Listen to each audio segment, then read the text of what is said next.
Ce 15 juin dans Touche pas à mon poste, Gilles Verdet a affronté ses camarades dans un débat sur l'écologie. Le chroniqueur a révélé comment il prend soin de la planète à son niveau et s'est heurté à une vague de commentaires indignés. Présent depuis des années dans Touche pas à mon poste, Gilles Verdet s'est toujours fait remarquer pour ses coups de gueule. Très engagé, le chroniqueur de Cyril Hanouna n'hésite pas à défendre ses idées, quitte bien souvent à se confronter aux avis divergents de ses camarades.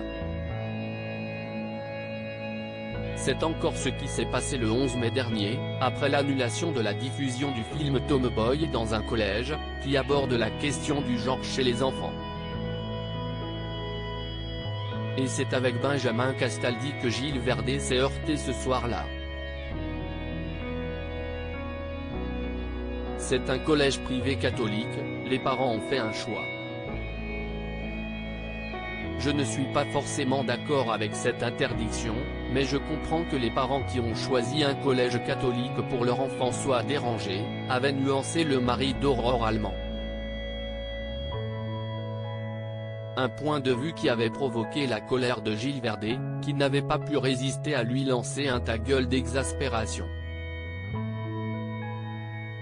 C'est absolument scandaleux, c'est de la censure, c'était emporter le chéri de Fatou.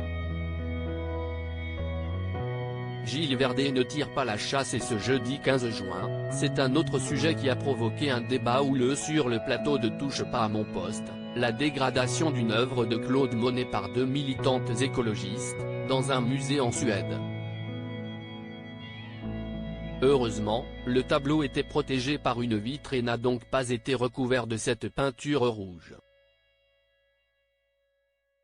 Un geste qui n'a été applaudi par personne sur le plateau, sauf par Gilles Verdet, qui est un fervent défenseur de ce genre d'action. De Valérie Benaïm à Hugo Manos, en passant par Géraldine Maillet et Nicolas Pernikov, aucun chroniqueur n'a soutenu son point de vue. Vous faites quoi vous pour l'écologie ? A fini par s'emporter Nicolas Pernikov.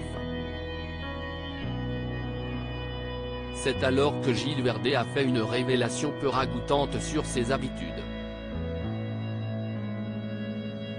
Je ne tire pas la chasse, voilà, j'agis concrètement pour la planète, a-t-il expliqué, essuyant une vague d'indignation sur le plateau. Moi j'utilise pas d'eau, j'ai des toilettes sèches, a révélé Nicolas Pernikov, qui a été applaudi par ses camarades. Vexé, Gilles Verdet a ajouté qu'il ne tire la chasse d'eau qu'une fois par jour.